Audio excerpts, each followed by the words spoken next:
আপনারা হয়তো জানেনই যে ইউরোপিয়ান কান্ট্রিগুলোতে ক্রিসমাস হচ্ছে একটি মহোৎসব। আমাদের কলকাতায় যেমন পুজোর সময় চারিদিক এক মাস ধরে আলোয় আলোকিত হয়ে থাকে, তেমনই ইংল্যান্ডেও ক্রিসমাসের সময় সব জায়গা আলোয় ঝলমলিয়ে ওঠে। আমাদের ওখানে ক্রিসমাস বলতে আমরা 25শে ডিসেম্বর পালন করে থাকি, কিন্তু এখানে ক্রিসমাস শুধু 25শে ডিসেম্বর নয়, এটি নভেম্বর মাসের শেষের দিক থেকে শুরু করে নিউ ইয়ার অবধি হয়ে থাকে। তবে 24-25 তারিখটা একটু অন্যরকমভাবে পালন করা হয়। 24শে ডিসেম্বর সন্ধ্যাবেলা পালন করা হয় ক্রিসমাস ইভ হিসাবে, আর 25 তারিখটা ক্রিসমাস ডে। এই দুটো দিনে এখানে সব কিছুই বন্ধ থাকে।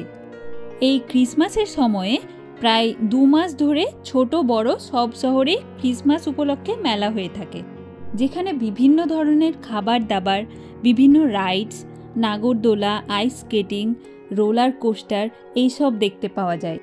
আমাদের লিডসেও এটি অনেক বড় রকমের পালন করা হয়ে থাকে, কিন্তু লন্ডনে যে ক্রিসমাস মার্কেট দেখা যায় সেটার কোনো তুলনা নেই। তবে আজকের এই ব্লগটিতে লিডস বা লন্ডন কোনোটাই নেই, আপনাদের নিয়ে যাব কেমব্রিজের ক্রিসমাস মার্কেটে। আমরা লিডসে থাকি, কিন্তু আমরা এখন কেমব্রিজের সেন্ট নিয়ার্সে মাসির বাড়িতে আছি। এখান থেকে বেরোচ্ছি কেমব্রিজের ক্রিসমাস মার্কেট দেখতে। আমরা দুপুরের দিকে বেরোলাম, কিন্তু আমরা প্রথমে হান্টিংটন বলে একটা টাউনে মুভি দেখতে যাব। প্যাডিংটন 3 দেখতে যাব আমরা, তারপর সেখান থেকেই কেমব্রিজ যাব ক্রিসমাস মার্কেট দেখতে। ভেবেছিলাম কেমব্রিজে মুভি দেখে তারপর ঘুরবো, কিন্তু প্ল্যান হলো হান্টিংটন যাওয়ার।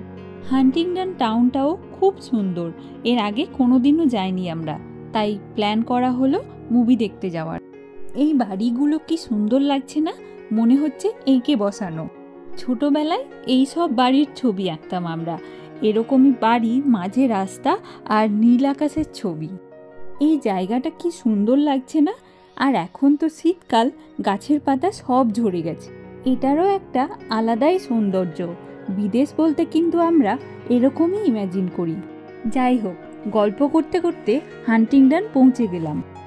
এখন প্রচুর ঠান্ডা পড়েছে, কিন্তু তুলনামূলকভাবে আজকে ঠান্ডাটা একটু কম। এখানেও কি সুন্দর ক্রিসমাস ট্রি সাজানো আছে। এদের এখানে মল, রাস্তাঘাট, বাড়িঘর সব কিছু দেখেই বোঝা যাবে ক্রিসমাসের সময় এখন। এমনকি লোকজন দেখেও বেশিরভাগ লোকজন এখন ক্রিসমাস জাম্পার বা লাল কোনো ড্রেস পরে থাকে। যাই হোক, আমাদের মুভির টাইম হয়ে গেছে। পপকর্ন আর কোল্ড ড্রিঙ্কস নিয়ে ঢুকে পড়লাম। মুভি শেষ হলে আপনাদের সাথে আবার কথা হচ্ছে। খুব মজা পেলাম মুভিটা দেখে। এবার বেরিয়ে পড়ি কেমব্রিজের ক্রিসমাস মার্কেট দেখতে। কেমব্রিজে পৌঁছে গেছি। কোনো একদিন দিনের বেলা আপনাদের কেমব্রিজ শহরটা প্লাস এখানকার ইউনিভার্সিটিগুলো ঘুরিয়ে দেখাবো। লাইটিংগুলো কি ভালো লাগছে না দেখতে। চলুন এবার ক্রিসমাস মার্কেটের দিকে যাওয়া যাক। আমাদের ওইদিকে যেমন পুজোতে আর ঈদে 1-2 মাস আগে থেকেই সবার মধ্যে একটা আলাদাই এক্সাইটমেন্ট কাজ করে, সেরকম এখানে ক্রিসমাসে আমাদের ওইদিকে মেলাও হয় আর পুজোর মণ্ডপও দেখা যায় সব জায়গায়। আর ঈদে যখন থেকে রোজা শুরু হয় মনে হয় কি মজা, ঈদ আসছে। এখানেও তাই, ক্রিসমাসের মেলা হয় আর সব জায়গা খুব সুন্দর সাজানো থাকে। এবারে ভেতরে ঢুকছি। ছোটবেলায় মেলা যাওয়ার কথা মনে পড়ে গেল। প্রত্যেক বছর মেলা যেতাম আর কি খুশিই না হতাম মেলা যাব বলে। আলাদাই একটা এক্সাইটমেন্ট কাজ করত। এখন ইউকেতে এসেও প্রত্যেক বছর ক্রিসমাস মেলা ঘোরা হয়। এর আগের বছর তো আমরা লিডসে মেলা দেখেছিলামই, আর লন্ডনও গেছিলাম উইন্টার ওয়ান্ডারল্যান্ড দেখতে। এইবারও যাব ভেবেছি। চলুন একটু ভালো করে মেলাটা ঘুরে দেখি।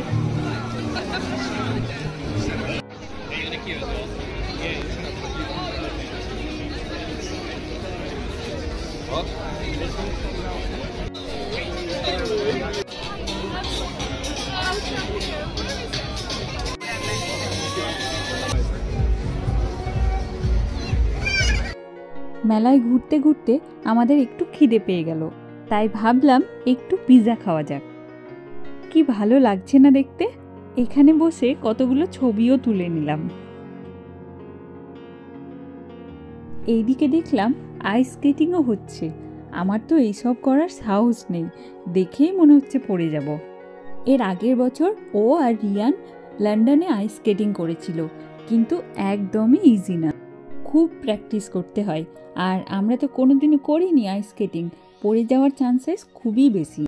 যাই হোক, দেখেই মজা পাচ্ছি আমরা।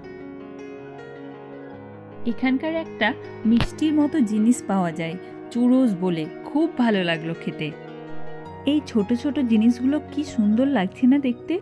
যাই হোক, প্রচুর ঘুরলাম, এবার বাড়ি যাওয়া যাক। খুব ভালো লাগলো মেলায় ঘুরে। আমরা সেন্ট নিয়াস ঢুকে গেছি। আন্টিদের বাড়ির পাশে একটা বাড়ি দেখলাম, কি সুন্দর সাজিয়েছে।